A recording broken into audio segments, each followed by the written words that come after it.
Before we begin the story, let us know where you're watching from by leaving a comment below. If you enjoy this video, don't forget to like and subscribe. Have a wonderful day. Enjoy the story, everyone. Maple Hollow, Virginia, moved like an old melody, predictable, quiet, with pauses. Only locals truly understood.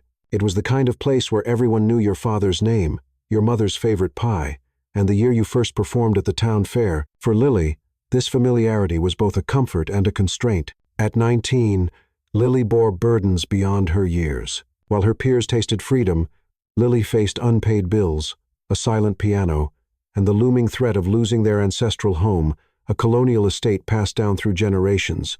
To the bank, the house stood as a testament to time, broad porches, peeling white paint, and windows that rattled in the Virginia wind. But to Lily, it was sacred. Every creaking floorboard whispered tales of her childhood, of early morning music lessons, and her father's laughter before everything changed.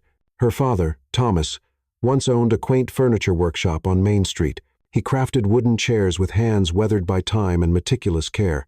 His work was said to have soul, but that soul had eroded with rising taxes, competition from cheap imports, and a heart attack that left him frail.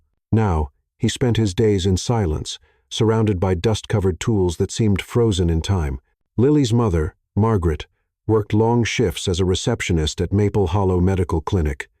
Lines deepening beneath her eyes with each passing week. "We'll get through this," she always reassured, her voice worn but resolute. Yet Lily knew the harsh reality of their financial situation, and it weighed heavily on her. Amidst it all stood Lily, bright, fragile, and extraordinarily talented. Her fingers danced across piano keys like wind through wheat fields. Since childhood, music had been her refuge, not just in playing but in the silences between notes, conveying more than words ever could. Her sanctuary was the church at the end of Oak Lane. Each morning, before the town awoke, she'd sit at the old upright piano and play to empty pews, finding solace in the quietude. But even music couldn't stave off reality. The house faced foreclosure with a deadline of 90 days. Lily had tried everything, teaching piano, performing at weddings, even offering her late grandmother's ring for sale. Nothing made a dent, and with each passing day, the weight on her chest grew heavier, testing her belief in change. Then came the knock. It was a Tuesday, late afternoon, the sun dipping behind trees as Margaret opened the door and gasped, hand to her chest. Lily looked up from the living room and froze. On the porch stood Beatrice, former piano instructor, mentor, a woman Lily hadn't seen in over 5 years. "May I come in?" Beatrice's voice was crisp, but not unkind. Her gray hair was tightly pinned back, lips painted bold, a woman who had left Maple Hollow and reinvented herself. The living room felt too small for what followed. Beatrice declined the tea Margaret offered, sitting upright with her leather bag on her lap, a secret waiting to be revealed. "I've come with a proposal," she began, eyes fixed on Lily. "It may seem unconventional, but it could save your home and give you the future you deserve." Lily blinked. "What kind of proposal?" Beatrice leaned forward. "There's a man in New York, Charles Bennett. He's a respected figure in the music industry. Brilliant, powerful. But lately, his reputation has suffered a public divorce, rumors, scandals. His board seeks stability, a new image. And what does this have to do with me?" Lily asked, heart racing. "He needs a wife," Beatrice explained. "Not a lover, not a conventional partner, someone of integrity, grace, and an unblemished reputation, someone the media can't tarnish, who can stand beside him and restore what his ex-wife dismantled." Lily stared in disbelief. "You're suggesting I marry a stranger?" Beatrice didn't waver. "It's a contract. 1 year. You'll live in his home, attend public events, play the role of a devoted spouse. No intimacy is expected, just stability." Silence fell like a curtain. Lily glanced at her mother, who had turned pale. "The compensation," Beatrice continued, "is $200,000, enough to pay off your mortgage, provide comfort for your father." She paused for emphasis. "Charles will fund your debut album. Complete artistic freedom, studio time, musicians, distribution." Part of Lily wanted to laugh, another part to cry. The idea was absurd, transactional, cold. Yet beneath it all, a door creaked open in her mind. A possibility. A way out. Margaret rose abruptly. "This is indecent. Lily isn't for sale." "I never said she was," Beatrice said gently. "But she's not just a girl anymore. She's a woman with a gift, carrying a family on her shoulders, and she deserves to choose for herself. That night, Lily couldn't sleep. Moonlight outlined water stains above her bed. She thought of her father's rough hands, her mother's tired eyes, the piano's sound at sunrise, and the dreams she'd set aside to survive. In the silence, something shifted within her. Not resignation, not greed, but purpose. She wasn't selling her soul.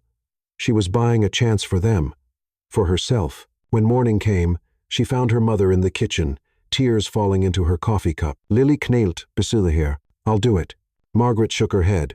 Lily, no. Yes, Lily said firmly. I'll play the role. Sign whatever they ask. Just promise me one thing. Margaret, mid her ice. Promise me I won't forget who I am. Outside, Maple Hollow began another ordinary day. But Lily knew nothing would ever be ordinary again. In a Manhattan high-rise, far from Maple Hollow, Charles's assistant received a call that quietly altered the course of both their lives. The bus ride from Maple Hollow to New York took 13 hours. Lily barely slept. Her head resting against the cold glass, the small-town lights of Virginia fading behind her like distant stars. In her lap, a single worn duffel bag held everything she was allowed to bring. Beatrice had insisted on keeping things minimalist. The contract she was to sign required discretion. No social media, no goodbyes. Just silence and a one-way ticket to a life that didn't belong to her. She stared at her reflection in the window. Wide eyes, soft freckles, hair in a loose braid. 19, still untouched, still innocent in a way that made the world seem louder than it was. But beneath her quiet demeanor was a storm she hadn't known how to name until now. Desperation, fear, hope, and something dangerously close to defiance. By the time the Manhattan skyline appeared in the distance, Lily no longer felt like a girl clinging to survival. She felt like a thread pulled into a tapestry she hadn't chosen. But maybe, just maybe, she could still decide what picture it would become. Beatrice met her at the terminal. No cameras, no phones. Just you and your name, she said, handing Lily a folded dress in a navy blue garment bag. You'll change at the hotel.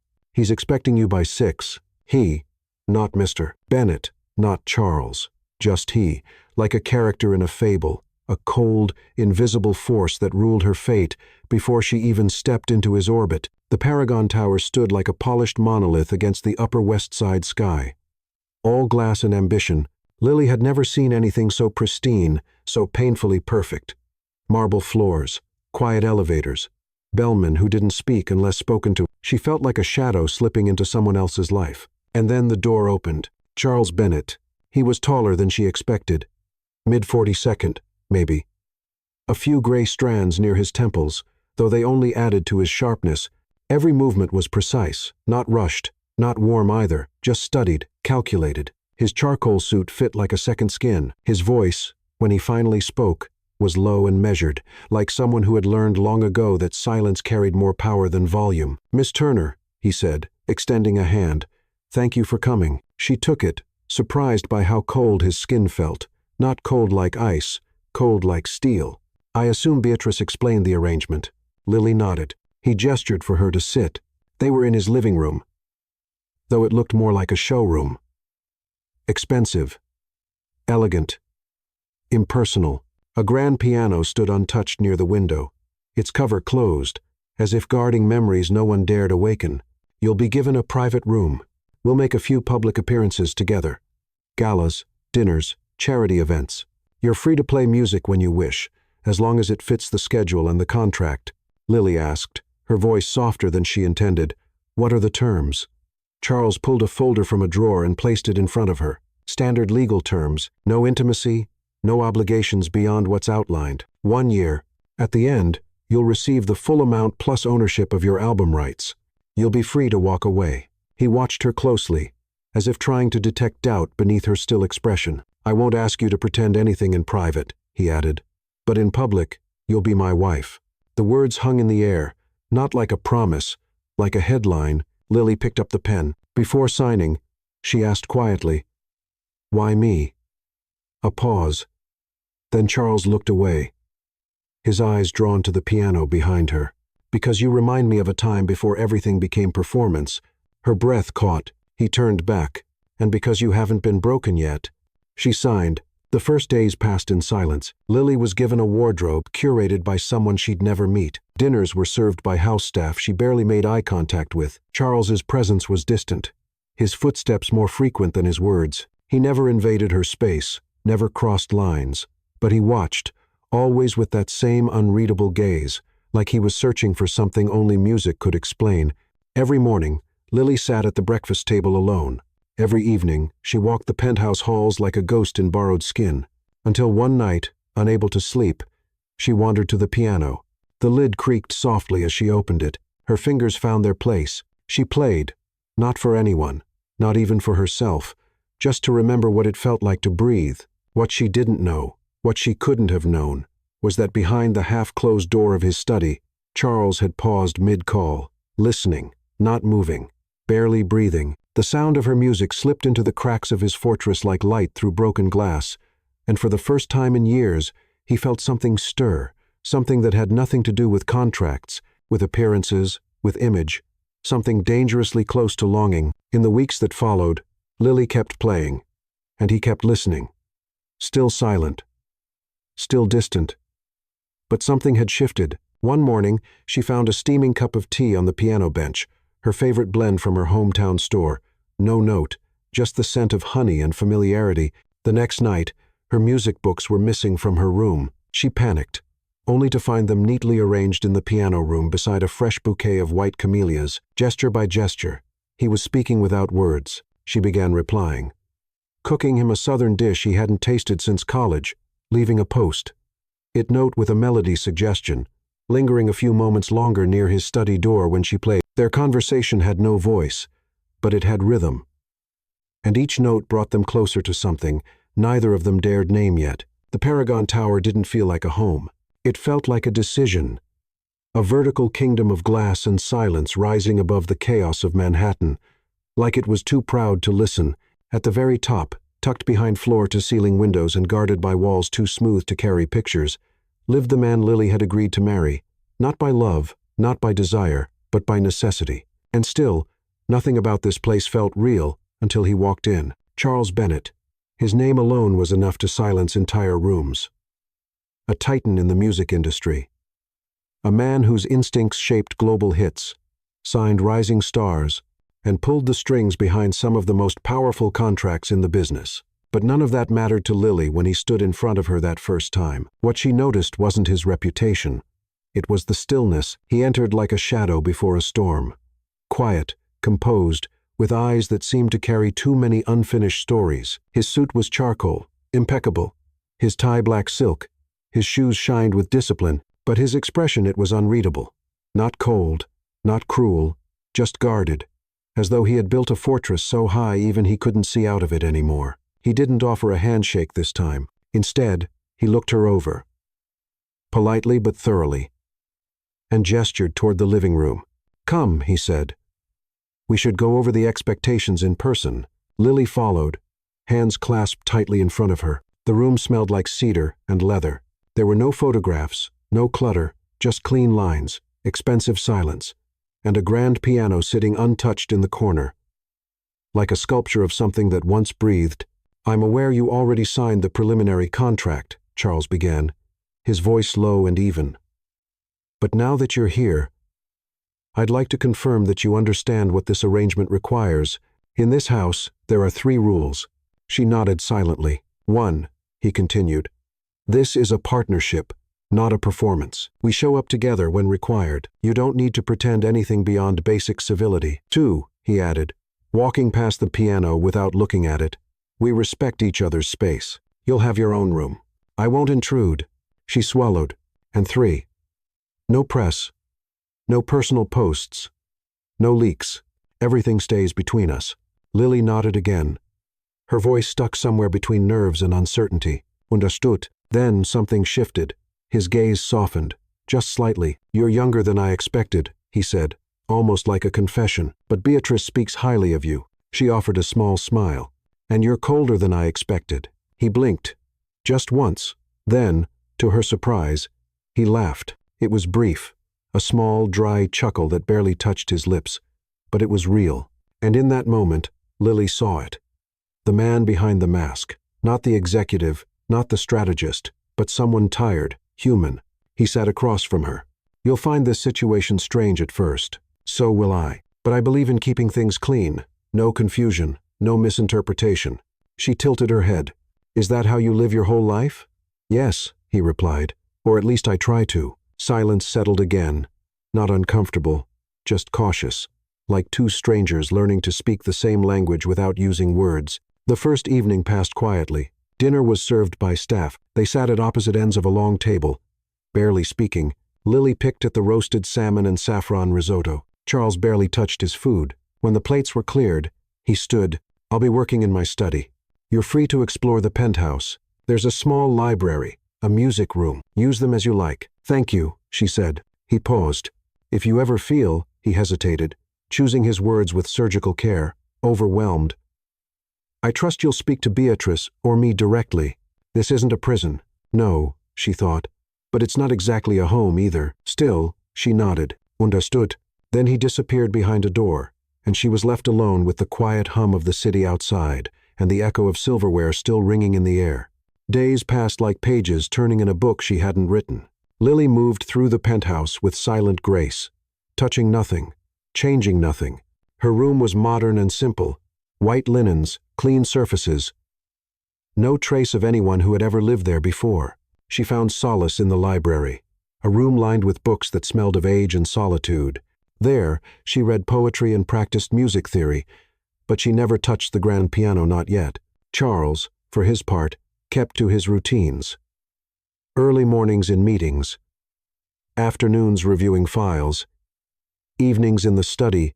He rarely initiated conversation, but when he did, he was always polite. One morning, she passed him in the hallway. He stopped. You play every morning at your church, don't you? She blinked. I did. He nodded once, then kept walking. That night, she dreamed of Maple Hollow, of her father's hands on her shoulders, of her mother humming in the kitchen, of playing Beethoven's Moonlight Sonata for an empty chapel. She woke up with a lump in her throat, and before she could stop herself, slipped out of bed, padded barefoot to the music room, and lifted the piano lid. She didn't even know what she was playing at first, just letting her fingers follow something that felt like breath. She didn't notice the door creak open behind her or the figure standing in the shadows, watching. It wasn't until she paused, sensing eyes on her, that she turned. Charles stood by the doorway, still in his suit, his tie loosened, his face unreadable. You're very good, he said softly. She closed the lid, embarrassed. I didn't mean to disturb anyone. You didn't. A beat. That song, was it yours? No, she said. Just something that needed to come out. He nodded, then stepped closer to the piano, not to touch it, just to look. I used to play, he said. She raised an eyebrow. Conservatory, he added, almost reluctantly. Before my father died, before everything else. It explained the piano, the silence, the way he listened. You gave it up, she asked. No, he replied. I buried it.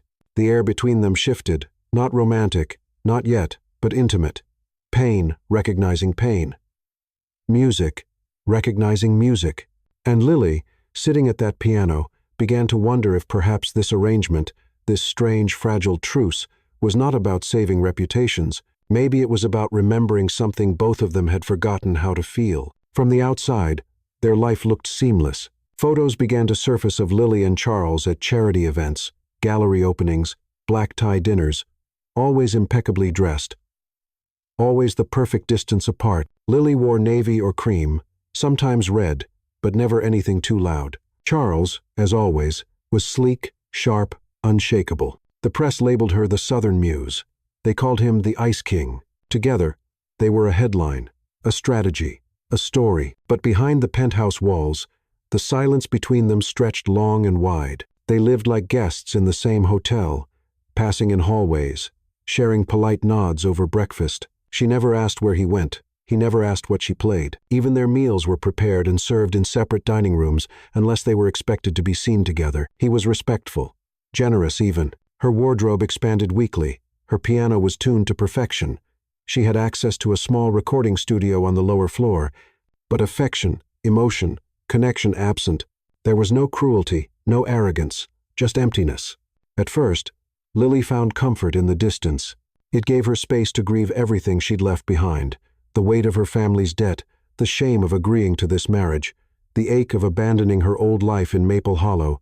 But the more she got used to the silence, the more it began to echo, until one morning, the silence was interrupted, not by Charles, but by instinct. It was raining outside, not the romantic kind of rain, but the steady, gray curtain that soaked the city and left no room for sunlight. Lily, wrapped in an oversized sweater, walked barefoot into the living room. She hadn't slept. Her thoughts had been too loud. Memories of her father's laughter, her mother's tired smile, the smell of morning coffee in their small kitchen. Without thinking, she sat at the grand piano and played no sheet music, no goal, just feeling. The keys were smooth under her fingers, familiar, like a long-lost friend. She let the chords move through her, let the sorrow of distance and the ache of displacement shape the melody. Upstairs, in his office, Charles froze. He heard her. He always heard her. But today was different. She wasn't just playing. She was speaking without words. She told a story of a girl who missed her home, who didn't know if she belonged here, who was trying desperately to find herself in a world that felt too polished, too rehearsed. He stood, walked to the railing that overlooked the living room, and watched. Lily didn't notice him. Her eyes were closed, her head tilted slightly, her body swaying with the rhythm. There was a vulnerability in her that stunned him. She wasn't performing. She was releasing. He didn't know the notes, but he knew the feeling. It hit something in him he hadn't let surface in years, not since the funeral, not since the silence after his father's last breath swallowed his dreams whole, not since he folded his musical ambitions into a drawer, marked childish, and stepped into a suit that didn't belong to his soul. He took a breath, then turned away quietly so she wouldn't see. He wasn't ready, not yet. From that day on, something subtle changed. She began playing more often, and he began lingering closer. He would find reasons to walk past the music room, to pour tea in the kitchen near the sound of her notes, to pause outside the door and listen for just a few seconds longer than necessary. One night, after returning late from a board meeting, he found her curled up on the couch with a blanket and a Chopin book. She looked up, startled. "You're home late," she said. He loosened his tie, lost track of time. She hesitated, then held out the book. "You said you used to play. Do you remember this one?" He glanced at the piece. "Nocturne, in E-flat major. I used to love that one," he said. She smiled. "Play it." He shook his head. "It's been years." She didn't push, just nodded. "If you change your mind, the bench is warm." He didn't reply, but something lingered in the air between them, like a note suspended in the pause before the next chord. The next morning, Lily woke to something strange in the piano room. On the bench sat a handwritten composition, just a few bars, delicate, unfinished. It wasn't hers. She picked it up, studied it. The handwriting was unfamiliar, but the melody there was grief in it. Longing.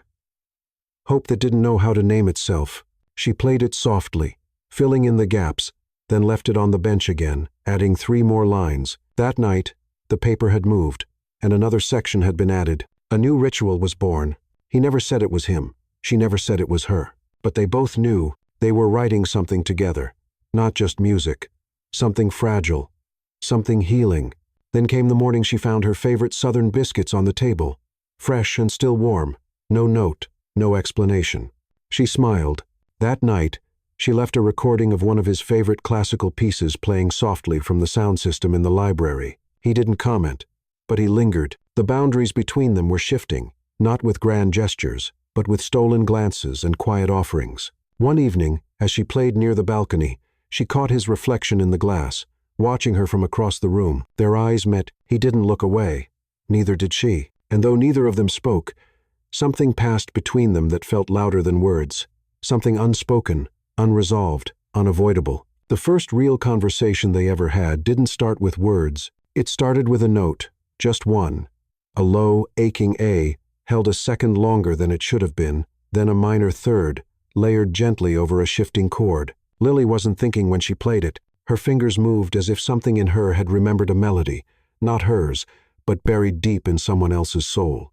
The apartment was quiet. Charles was gone for the day, or so she thought. She sat alone at the grand piano as the rain painted the windows, her fingers improvising in the quiet, like she always did when emotion built up with nowhere to go.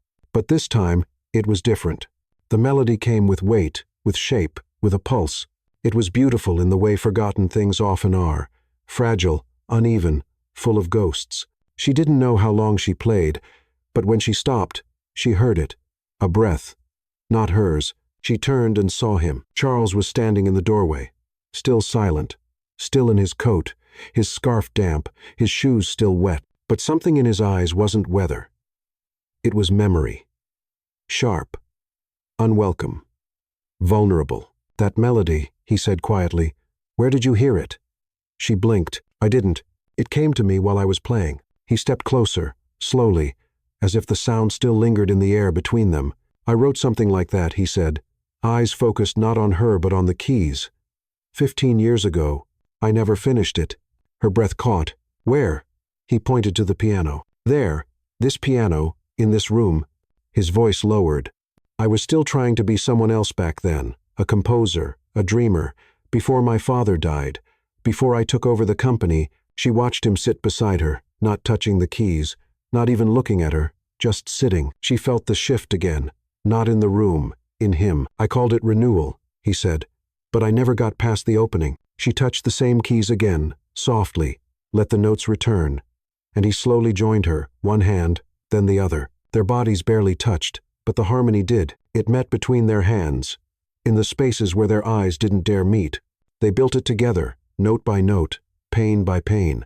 He added a sequence she never would have thought of, dissonant, jarring, and she answered it with something gentle, like an apology to the chord he didn't know how to soften. No words were spoken, but something was said, something real, something raw. When they finished, the final chord echoed into the wood of the piano, trembling before it vanished into the silence. Neither of them moved. Then, finally, Lily looked at him. "You still remember how to play," she whispered. He smiled. "Barely. He never forgot. I just stopped believing it mattered." "It does," she said, her voice firmer now. "It always did." The next morning, the music room had changed. The sheet music for renewal sat on the piano stand, ink still drying from Charles's pen. Lily added her own notes beside his. They didn't talk about it, but they didn't need to. For the first time, the contract between them wasn't about image. It was about music, about what they both had buried. He scheduled studio time without telling her, just handed her a small card after breakfast one day with an address and a time. She looked at it, then at him. "You want us to record it?" she asked. He didn't answer with words, only a look, and that look was enough. The studio was nothing like Lily expected. It wasn't cold or corporate. It was warm. Wooden floors, soft lighting, the scent of coffee lingering in the air, the kind of space where vulnerability was welcomed, not shamed.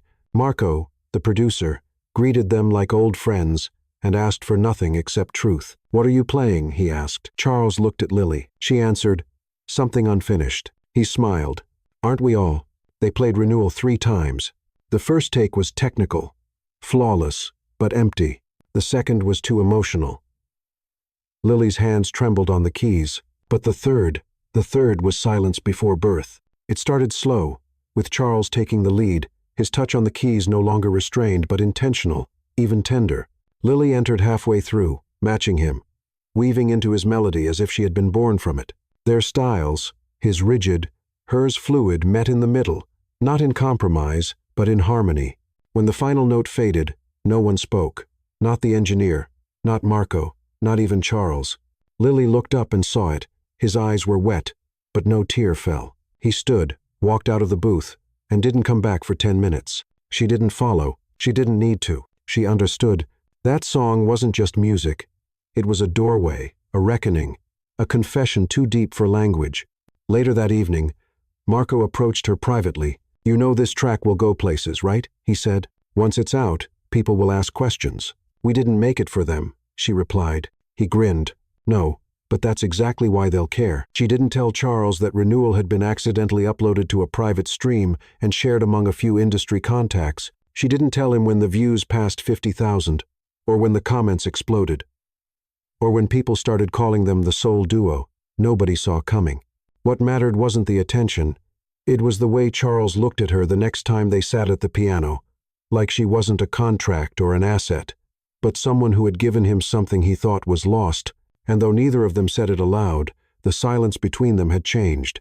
It wasn't cold anymore. It was charged, alive, and quietly waiting for something neither of them dared name yet. When Lily stepped into the studio again, the air already felt different, thicker somehow, charged with something she couldn't quite name. Anticipation, maybe, or the quiet thrill of walking into a room where something real had happened once and might happen again. This time, there were more people, more eyes, more attention. Marco greeted them with a wide smile and a quiet nod, as if trying not to spook the delicate magic that had been born between them. "The buzz is growing," he whispered to Lily as she set her things down. "People are asking if you're releasing more." She blinked. "We haven't even talked about that." "Then maybe it's time." The recording of Renewal had gone viral. Neither Lily nor Charles had planned it. It had been meant as a private creation, a way to reclaim the part of themselves they had both abandoned. But now it was out there, on playlists, in editorials, even whispered about in high-level music meetings. A young woman with haunting beauty and a forgotten billionaire who once trained as a classical pianist, suddenly re-emerging together. The media loved it. But Lily wasn't sure if Charles did. Not yet. He hadn't said a word about the attention. Not when her name began trending online. Not when Marco showed them the streaming numbers. Not even when the label offered to sponsor a full-length album on the spot. Instead, he just sat at the piano beside her, opened a new sheet of music, and said quietly, "Let's start again." Their process was unlike anything Lily had known. Charles worked with a precision that was almost unnerving. He heard flaws most ears would miss, rearranged chord progressions with surgical confidence, and rarely praised, but he didn't need to. The way he played beside her was the compliment. She, on the other hand, brought feeling. She would hum melodies mid-take, stop suddenly to rewrite a line, or change tempo based on nothing but instinct. And while it drove the sound engineer half crazy, Charles never stopped her. In fact, he adjusted. He learned her rhythm, and she learned his. They weren't just recording an album. They were building something between them, with no words and no rules, only emotion. One track, titled Echoes, came from a moment they shared late at night, watching the rain from opposite ends of the living room. Lily had stood by the glass, silhouetted by the city lights, her profile calm and unreadable. Charles had watched in silence, not knowing she'd seen his reflection behind her. The next day, she brought the idea in. He added the bridge. It was, Marco would later say, like listening to two people fall in love in real time. But Lily didn't dare call it that, not yet. Because Charles never crossed the line, even as their fingers brushed on the keys, even when he lingered a moment longer beside her in the studio, even when his eyes softened just before he looked away. He was still the man who lived behind walls, but now, those walls had cracks, and something warm had begun to seep through. Then came the day the label sent a team to document the process. Photos, interviews, behind-the-scenes footage. It was supposed to be standard, but nothing about what Lily and Charles shared felt standard. She watched him stiffen as the cameras arrived, saw his posture become more formal, his jaw tighten as the questions turned from music to personal. "So, Charles," one of the interviewers asked casually, "is it true this marriage started as a publicity move?" Lily froze. Charles paused, then smiled without warmth. "We agreed to help each other." And yet, the interviewer pushed, "The chemistry between you is undeniable. Are you saying it's still just business?" There was a silence, too long, too charged. Charles looked at Lily, then, not the interviewer. His expression softened, just enough for the camera to catch it. "I'm saying," he replied carefully, "that what we're building now can't be measured by contracts." Lily held his gaze. The room, the crew, the questions, everything else faded, and in that moment, something shifted again. Not a declaration, not yet, but something closer to truth than they had ever dared admit. By the end of that week, they had recorded 6 original tracks. Their album was no longer a concept. It was a heartbeat, and the world wanted it. The story of Renewal had opened a door, and now everyone wanted to step inside. Critics called them unexpectedly electric. Music blogs praised Lily's purity and Charles's ghost-like precision. Former colleagues of his began reaching out, some congratulating, others warning, because fame came with weight, and theirs was suddenly real. One evening, after a long session, Lily returned to the penthouse to find Charles in the library. He wasn't reading. He was playing. Quietly. Alone. Not rehearsing. Just playing. She stood at the door for a while, letting the sound settle into her, then stepped inside. "Is that new?" she asked softly. He didn't look up. No, just something I used to play before I forgot who I was. She walked over, sat beside him. You're not that man anymore, she said. He looked at her then. Really looked. No, he murmured. But I think you brought him back. The air between them tightened. She reached forward and touched the edge of the piano, not daring to reach for him. What are we doing, Charles? A long pause then. Something that scares me. She didn't answer. She didn't need to, because the silence said enough. It always did. The next morning, Lily awoke to news she didn't expect. Renewal had been nominated for a prestigious international award, not as a debut, not as a gimmick, but as a pure, transformative composition. Charles brought the article to her over breakfast, folded, quiet, his eyes unreadable. I don't want the attention, he said. I know, she replied. But I think the world needed to hear it. He nodded slowly. Then maybe we keep going, finish this album together. Properly, she studied him and saw it. Behind the composure. Fear. Hope. Longing. All colliding in one quiet sentence. She reached across the table, gently touching his hand. No contracts, she whispered. No walls, he agreed. And just like that, the pact they had signed months ago began to dissolve, not in ink, but in feeling, because the music they had created together wasn't a project anymore. It was a beginning. It was supposed to be a night of celebration. The Lincoln Center gleamed under golden lights, its marble steps filled with music patrons, fashion icons, and a sea of photographers shouting names Lily didn't recognize but who all seemed to know hers. She wore a dark emerald gown that caught the light with every step. Charles, by her side in classic black tie, looked more relaxed than usual. The rumors swirling around them had turned from suspicion to fascination. No longer contractual, no longer curious. They were now the couple everyone wanted to believe in. They had just finished performing a stripped-down version of Renewal in a private pre-gala set. It had been intimate, raw, and haunting. People stood, people cried. Lily's hands had trembled after the last note, but not from fear, from knowing that what she shared with Charles was real. Until she appeared, Olivia Grant, ex-wife of Charles Bennett. She came into the room like smoke, graceful, unapologetic, and designed to be seen. A vision in deep crimson, her dark hair pulled into a tight chignon, her gaze sweeping the crowd like a queen returning to claim her court, and when her eyes landed on Charles, she smiled. Not kindly, not warmly, but knowingly. Lily felt it instantly. The shift in him, the way his jaw clenched, how his posture straightened by instinct, like a soldier seeing an old battlefield. She touched his arm. He didn't flinch, but he didn't look at her either. Lily Turner, Olivia said, gliding toward them, her voice like velvet lined with ice, the girl with the golden fingers. Lily extended her hand. Miss Grant. Oh, please, Olivia said, brushing her fingers past Lily's lightly. No need for formality. After all, we've both played the same part, haven't we? Lily blinked. Excuse me? Charles stepped in then, voice calm but laced with steel. Olivia, this isn't the time. She tilted her head. Why? I'm just welcoming your new wife, the new prodigy, the next chapter of your curated renewal arc. Lily's stomach tightened. The room didn't seem to notice the tension, but it crackled between the three of them like static. Olivia leaned in, just enough for Lily to hear what came next. Let me guess, she whispered. You were struggling, desperate, talented, but invisible. And then Charles offered you a partnership.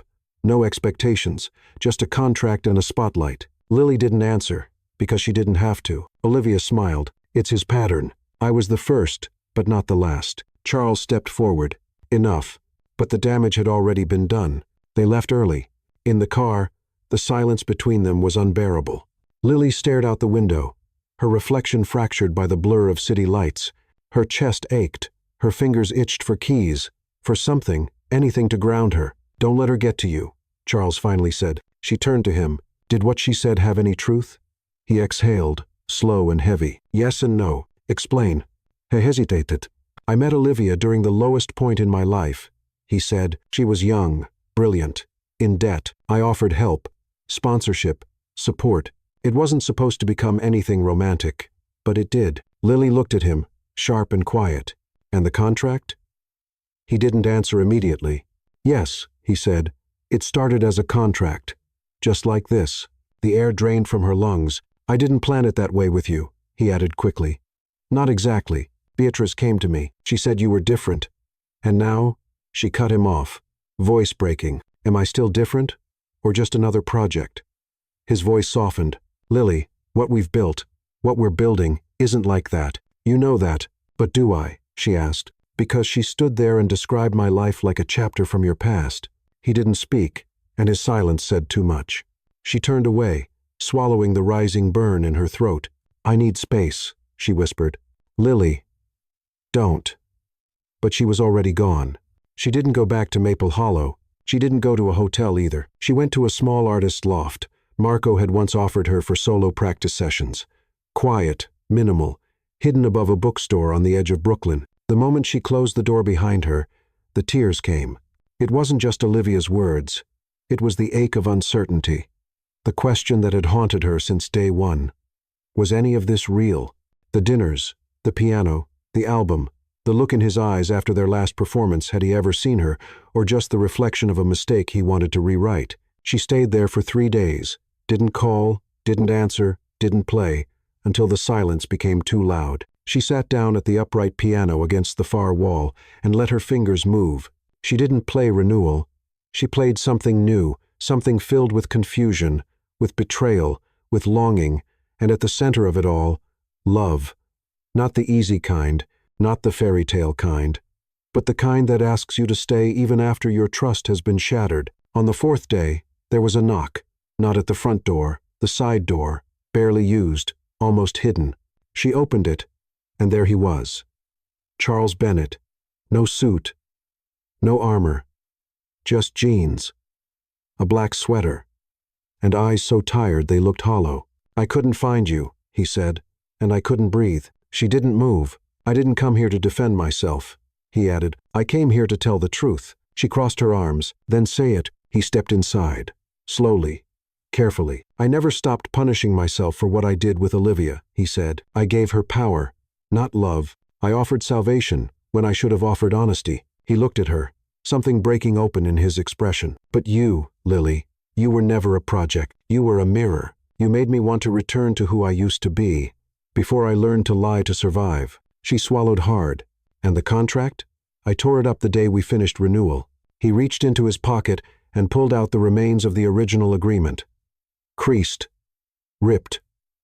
Useless. I kept this, he said, to remind myself that love shouldn't be written in terms. Silence, then. I don't know if I can believe you, she whispered.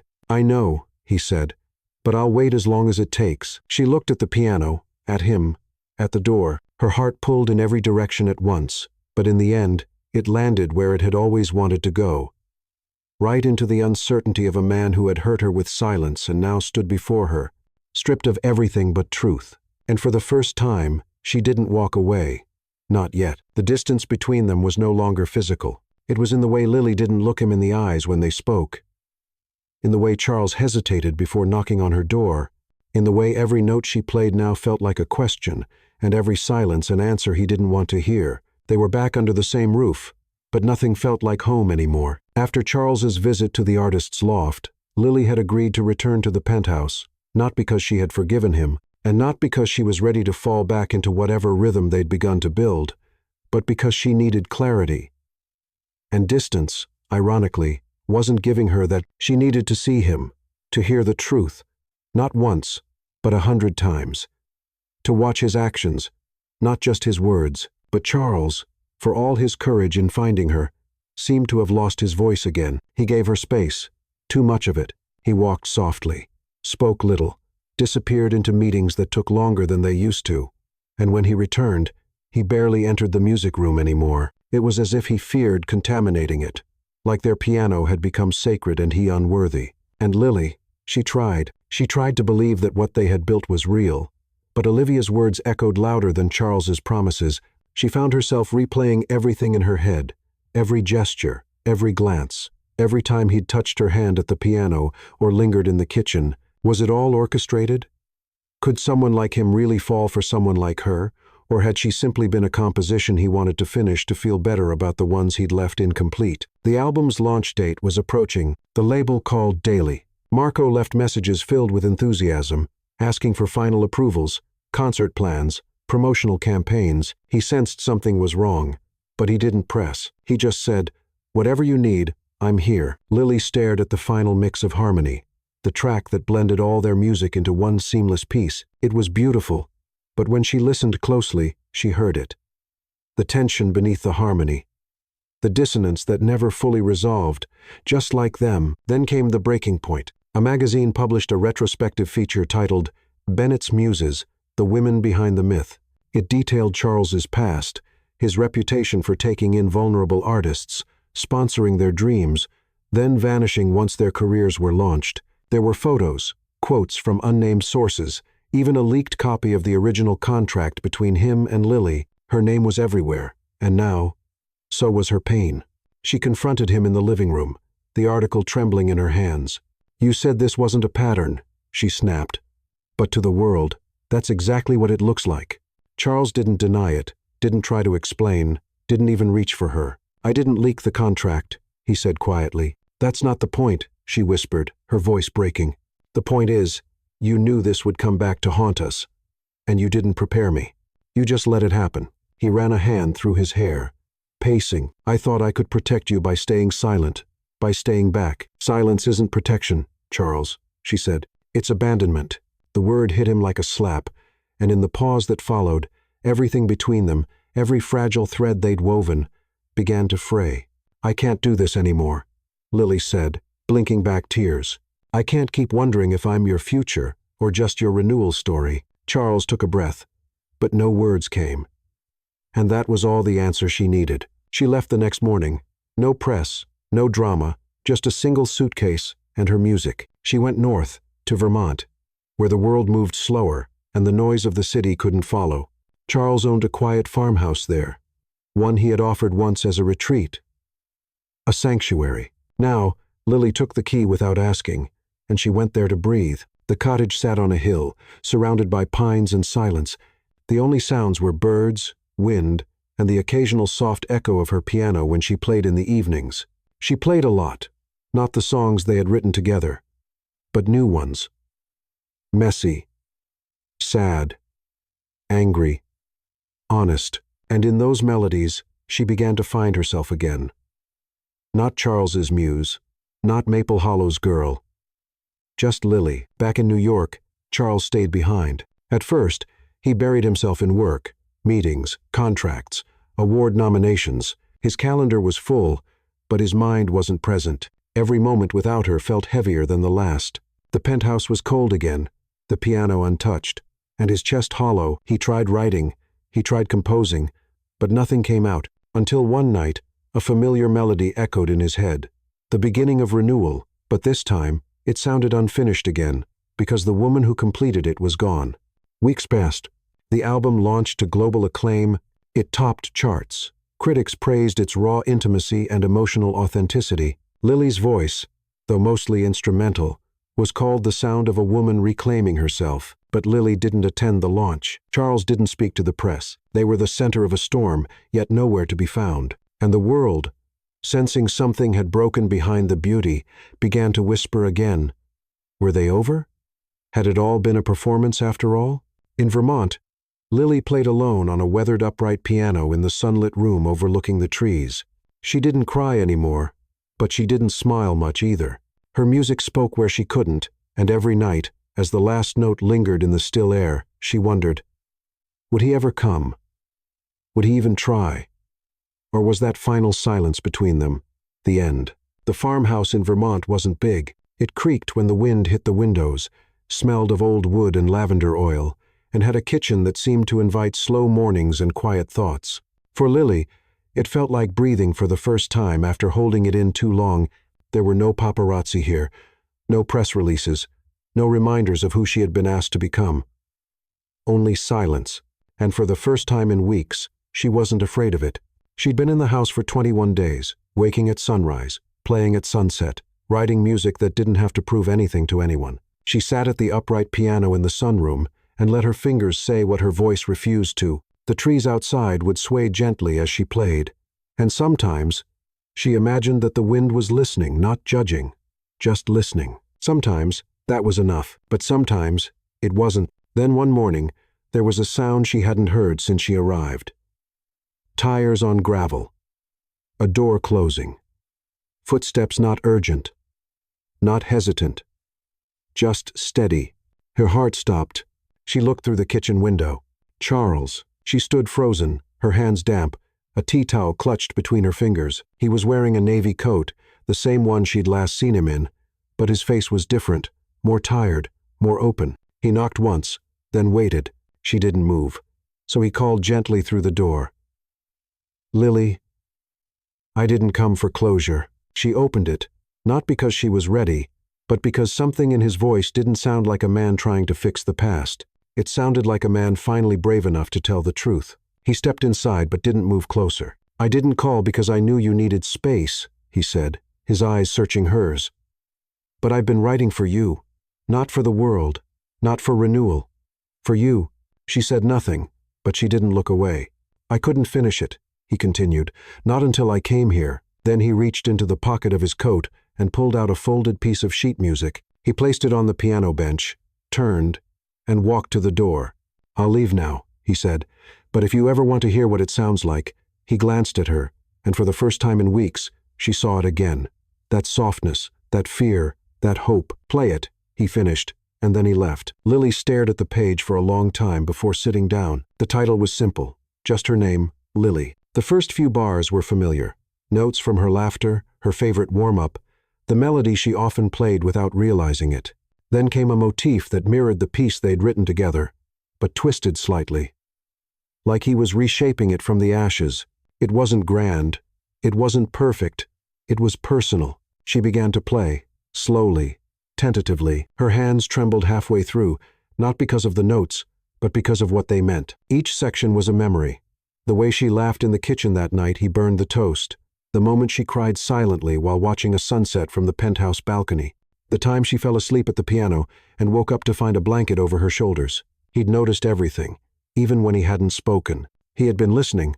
The song ended, not with a climax, but with a question. An unresolved chord that didn't quite land, hanging softly in the air, waiting for her, waiting for what she'd do next. That night, she couldn't sleep. She kept hearing the final note echoing inside her. She made tea, sat by the fireplace, stared into the flames. Her heart was pulling her in two directions, toward the safety of solitude and toward a love that had wounded her but never lied. Because Charles hadn't tried to explain anymore, hadn't defended, he just offered, and she realized then, the man who once built walls was now leaving doors open for her. The next morning, Lily packed a single bag. She left a note on the kitchen table, locked the farmhouse behind her, and drove south, back to the city that had stolen, and returned her to herself. She didn't tell him she was coming, didn't call, just arrived at Paragon Tower. The doorman didn't blink. "Good morning, Mrs. Bennett," he said with a warm smile, as if she'd never left. She rode the elevator to the top, stepped into the penthouse. It was silent. She walked through the living room, past the kitchen, past the glass balcony doors, until she heard it, piano, coming from the music room. She opened the door slowly. He was there, playing her song, the one he'd written. But this time, he wasn't alone. Because the moment he saw her, he stopped. She walked over, without speaking, and sat beside him. He looked at her, like he was afraid to breathe. "Do you still want me to play it?" she whispered. "No," he replied softly.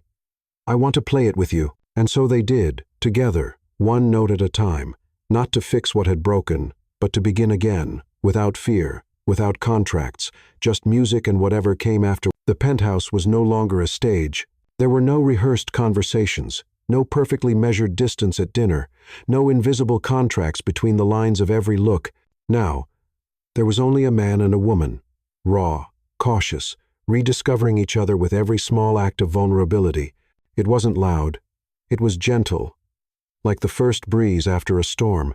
In the weeks after Lily's return, they lived quietly. Charles resumed his routines, but less obsessively. He still worked, still attended meetings, but now he'd return early. He'd cook poorly, but he tried. He'd sit by the piano while Lily practiced, not saying a word, just listening, present. She didn't move back into her old bedroom.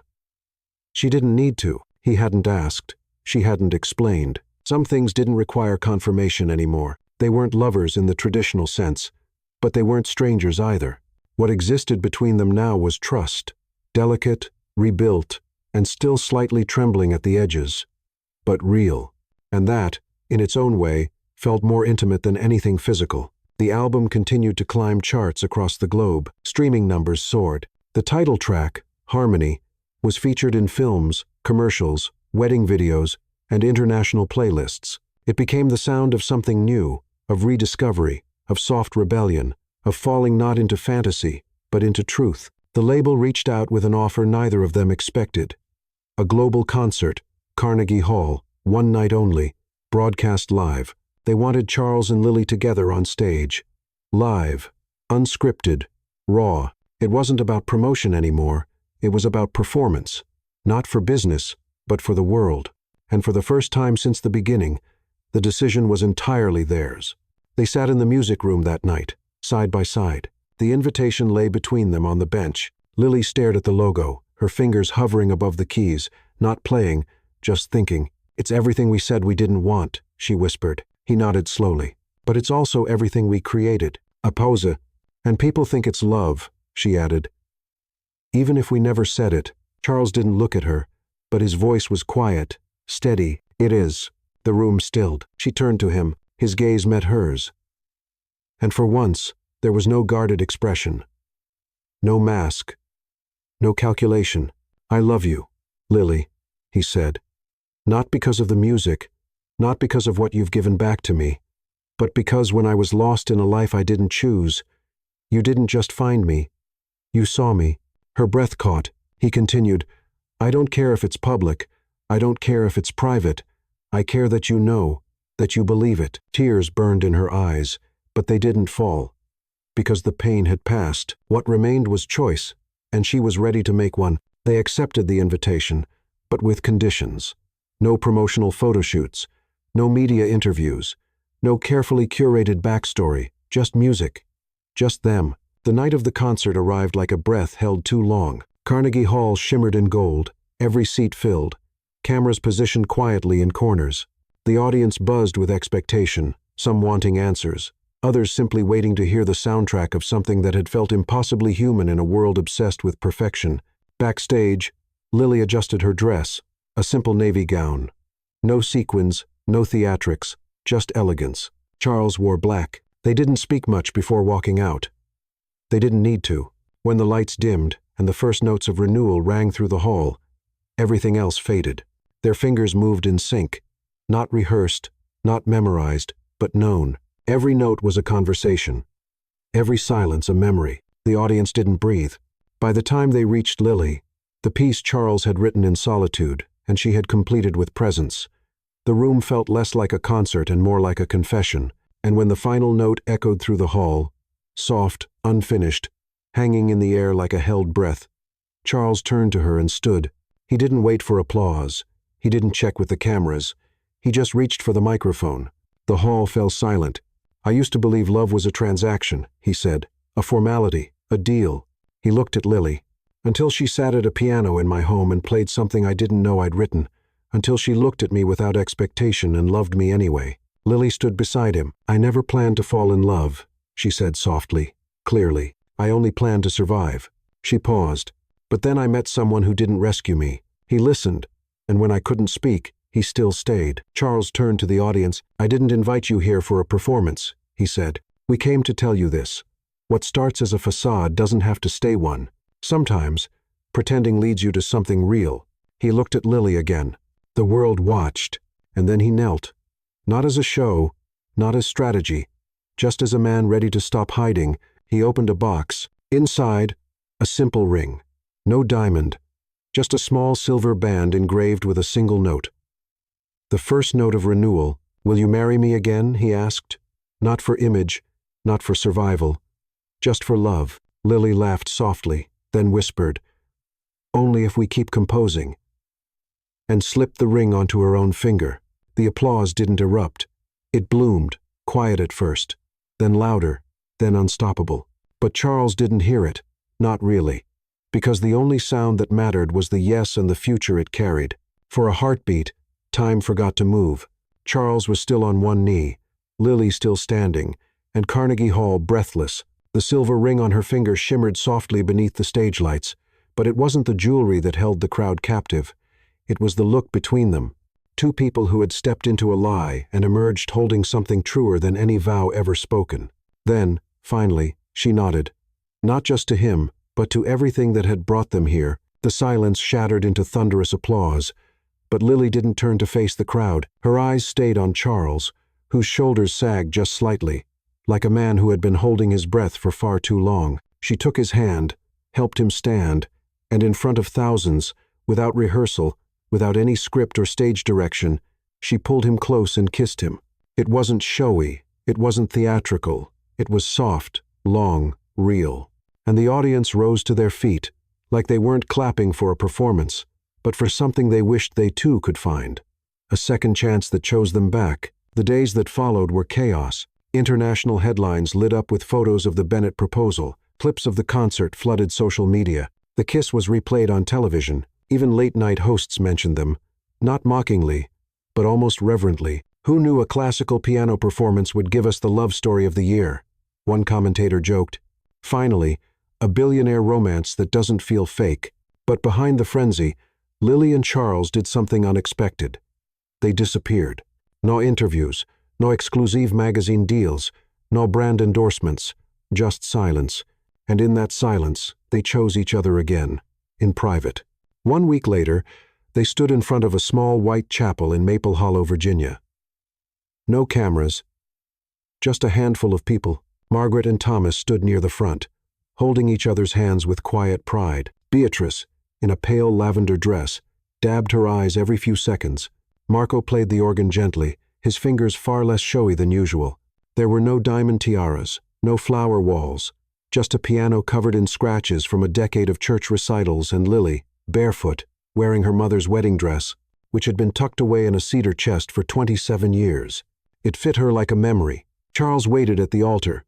No tuxedo, just a gray suit, shirt open at the collar, no tie. As she walked down the aisle, Lily wasn't thinking of the concert, or the articles, or the past. She was thinking of the way he looked at her when she played, the way he said her name like a melody, the way he stepped back when she needed space and leaned in when she needed strength. Their vows weren't recited from cards.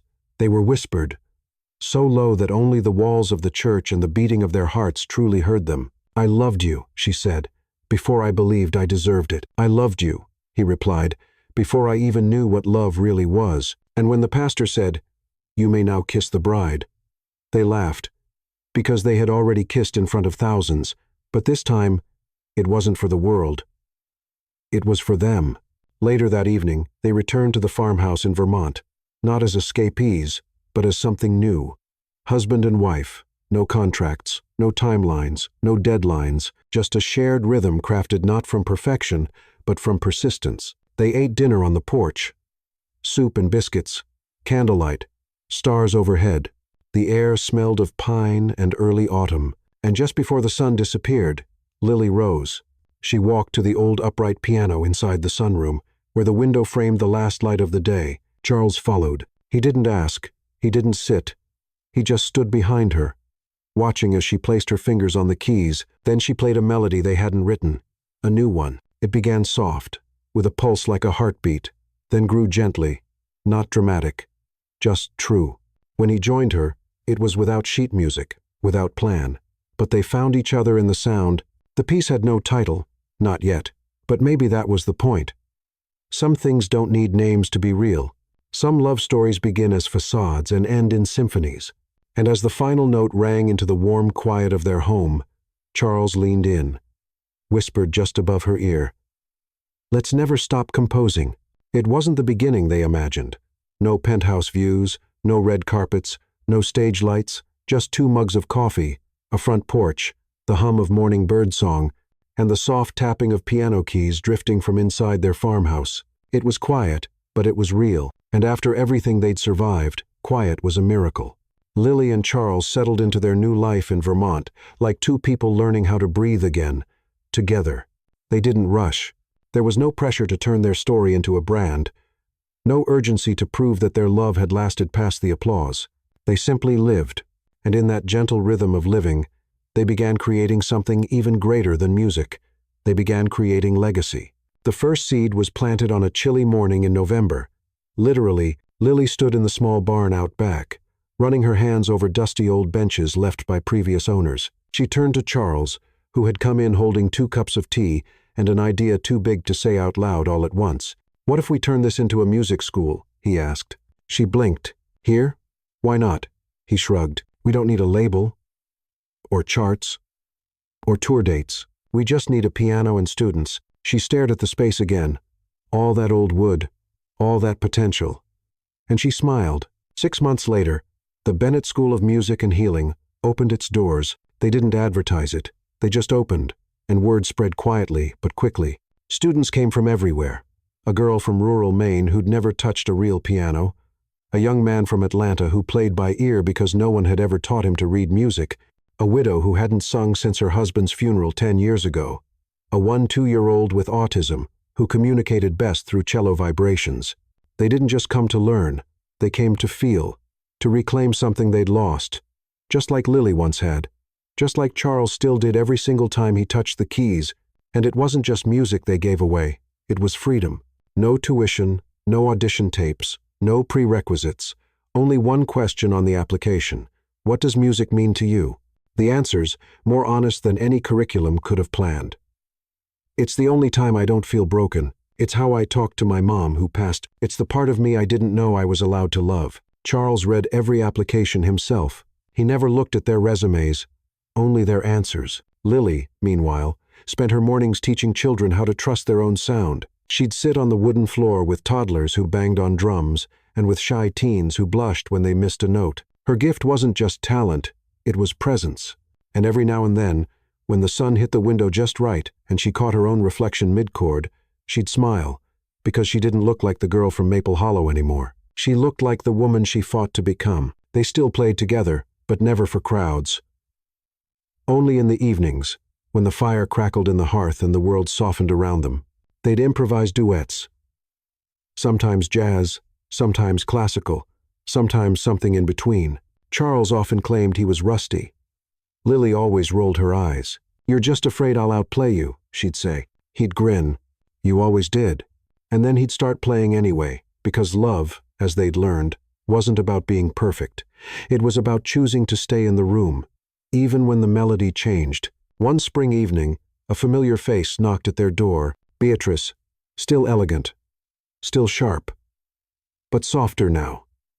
Somehow, like someone who had finally exhaled, she sat with them on the porch, sipping mint tea and watching a student's recital through the window. Her eyes welled as she whispered, "I always knew your music would matter, Lily, but I never imagined it would matter like this." Lily took her hand. "You didn't just teach me to play," she said. "You taught me to listen, even when it hurt." Beatrice smiled, then turned to Charles. "And you," she added, "finally let the music say what words couldn't read it." He looked down, humble but proud, because she was right. The man who once hid behind silence now lived inside harmony, not for business, but for love. A year passed, then 2, then 5. The world moved on. New artists, new scandals, new sensations, but renewal still played at weddings. Harmony still made people cry in their cars. And once a year, without fail, Carnegie Hall would replay the concert. The one that wasn't supposed to be a love story, but became the one people still whispered about long after the headlines faded. They never returned to that stage. They didn't need to, because the greatest performance of their lives was never the one under lights. It was the one they gave each other. Every morning, coffee, touch, patience, presence, a love so quiet it thundered. And on the rare nights when doubt crept in, when Lily wondered if she'd done enough, or if Charles feared returning to the shadows, one of them would walk to the piano, play a single note, and the other would answer. That was the promise they'd made. Not to be perfect, but to always respond, even if the melody was uncertain. Especially then, because love, they learned, was not about never losing your way. It was about composing your way back together. In the end, it wasn't the contract that brought Lily and Charles together, not fame, not music. It was the silence between one note and the next. It was the daily choice to listen, even when it was easier to run away. Because true love, sometimes, doesn't start with a kiss. It starts with someone choosing to stay.